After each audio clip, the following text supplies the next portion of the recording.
The Kethvar hunting pack had tracked the human settlement for 3 rotations, watching from the crimson peaks of Zerion Prime. Their scaled hides glistened in the alien sun as they observed the strange bipeds below. To the pack leader, Scarfang, these creatures seemed laughably weak. No claws, no natural armor, no venomous bite. Yet somehow they had claimed this world. "They huddle together like prey," growled Scarfang to his lieutenants, his 6 eyes glinting with predatory hunger. "No challenge at all." The Kethvar were apex predators, evolved over millennia to hunt the deadliest beasts across a dozen worlds. Standing 12 feet tall with razor-sharp talons and hide that could deflect plasma fire, they had never encountered a species they couldn't dominate. The humans, with their soft pink skin and fragile bones, would be easy prey. But Scarfang had underestimated one crucial thing about humans. They were never truly alone.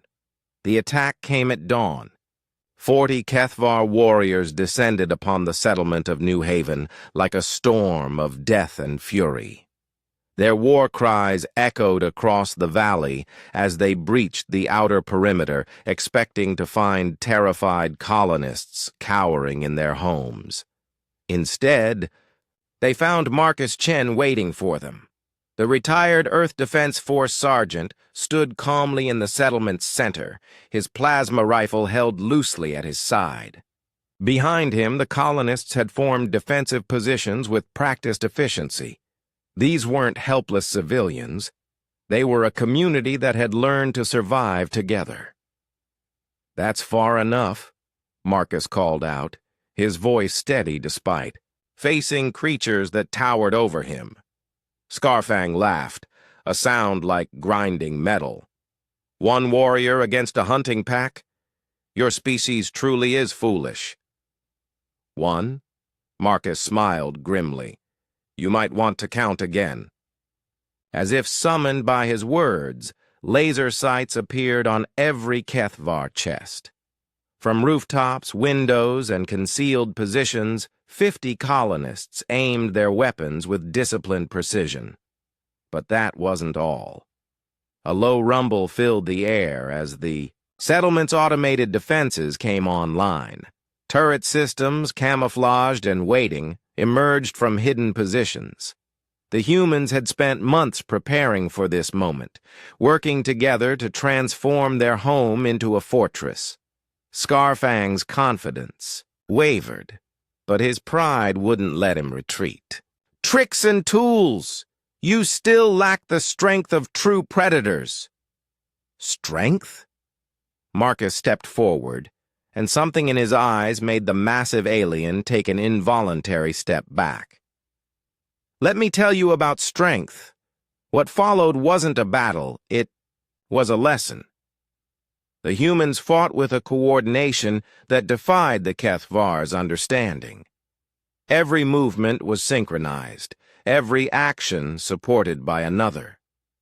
When young Emma Rodriguez was cornered by 2 warriors, 3 colonists immediately moved to cover her retreat while 2 others flanked her attackers.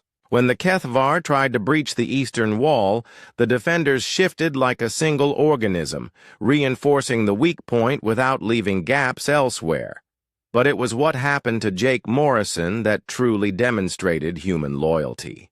The engineer had been caught in the open when the attack began, separated from the main defensive line. A Kethvar warrior pinned him beneath its massive claws, ready to deliver the killing blow. In that moment, every tactical consideration vanished from the human defenders' minds. "Jake's down!" someone shouted. Without hesitation, 12 colonists broke formation and charged into the open. They knew it was tactically unsound. They knew it exposed them to devastating counterattack. They did it anyway, because Jake was one of theirs.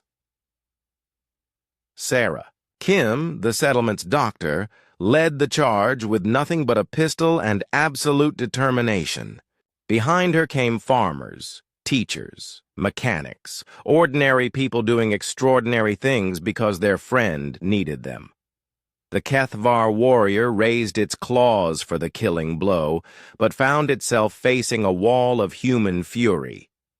They surrounded the creature, their combined fire forcing it back, while two colonists dragged Jake to safety.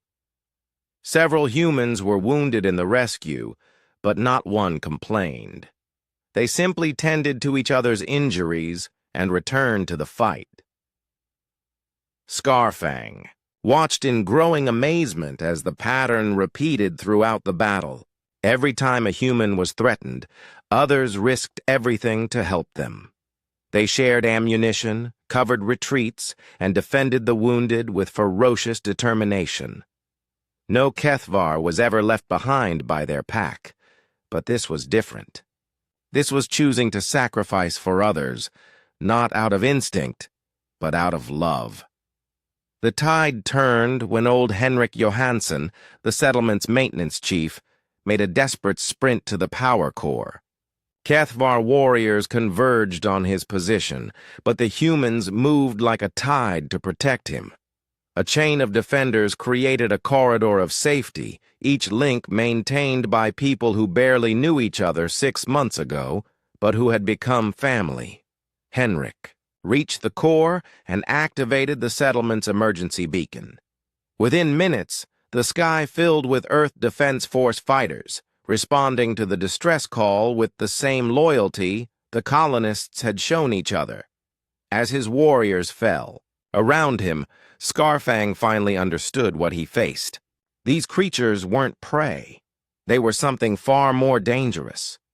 They were individuals who had chosen to become something greater than themselves. The battle ended with most of the Kethvar pack either dead or captured. But Scarfang found himself spared, held at gunpoint by Marcus Chen. The human's weapon never wavered, but his eyes held no hatred, only a kind of tired sadness. "Your pack fought for dominance," Marcus said quietly. "My people fought for each other. That's the difference between predators and protectors." Scarfang looked around at the humans tending their wounded, sharing water, comforting the frightened children.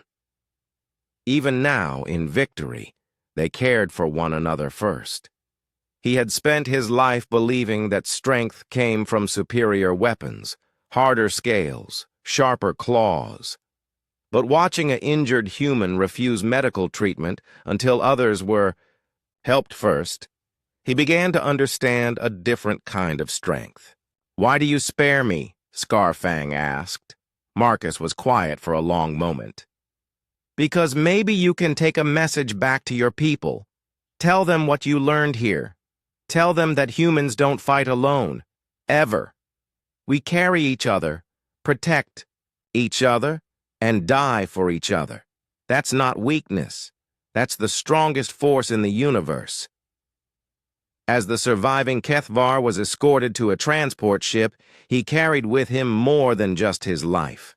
He carried the memory of creatures who had turned loyalty into a weapon more powerful than any claw or fang. The lesson was simple.